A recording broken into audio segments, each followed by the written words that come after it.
Well, every year, as in part of the budget development process, I'm always asking our state agencies and cabinet members to find ways and generate ideas that will help make government more effective and efficient, and then send them to me so I can consider them in the budget process. I may use some, I may not use any of them, but I'm always wanting people to think about making government work a little bit better, so we ask them to consider a way to reduce spending in their agencies by 4% with efficiencies and technology and things of that nature.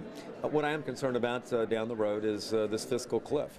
I'm hoping that Congress can come to some accord with the President and avert this problem, but I'm concerned, for instance, in 2014, fiscal year 2014, that there could be significant adverse impacts on Virginia if we don't have some better financial responsibility coming out of Washington, D.C. So it's just a contingency.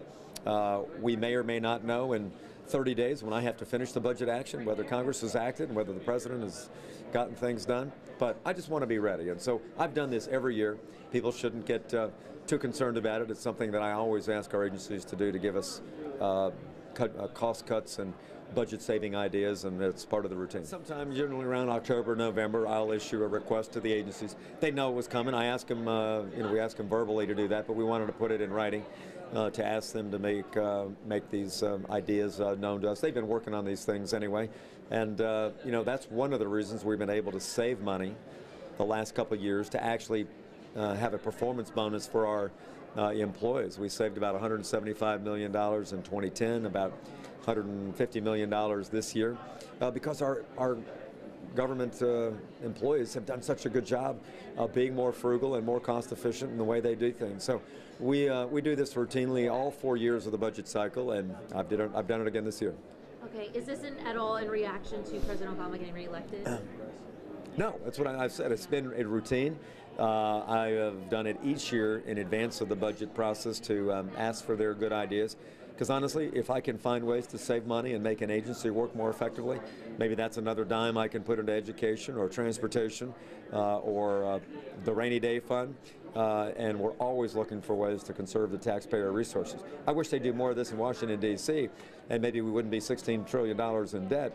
And I think it's something governors across the country are doing, and this is part of our routine. And when they send me those plans, I may use some of them, I may use all of it, I may use none of it. I just have to see how the final budget process works out. I've got about another 30 days to make my recommendations to the General Assembly, and this is part of the routine. And just final question, do you anticipate any of the cuts will include like human personnel, staff, or usually not more? It depends what they send me. I'm asking for their ideas about how to reduce spending up to 4%, and we'll see what they put on the table. I'm hoping that they will look at more of agency or program consolidation, eliminating some of their duties, maybe by statute that they think are outdated, finding the use of technology to make their operations more effective.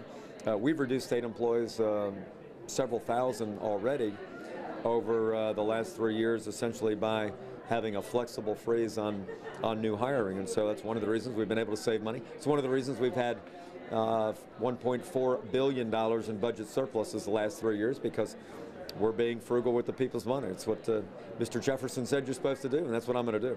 All right, anything else you'd like to add? Or just... That's it. Thank you so much.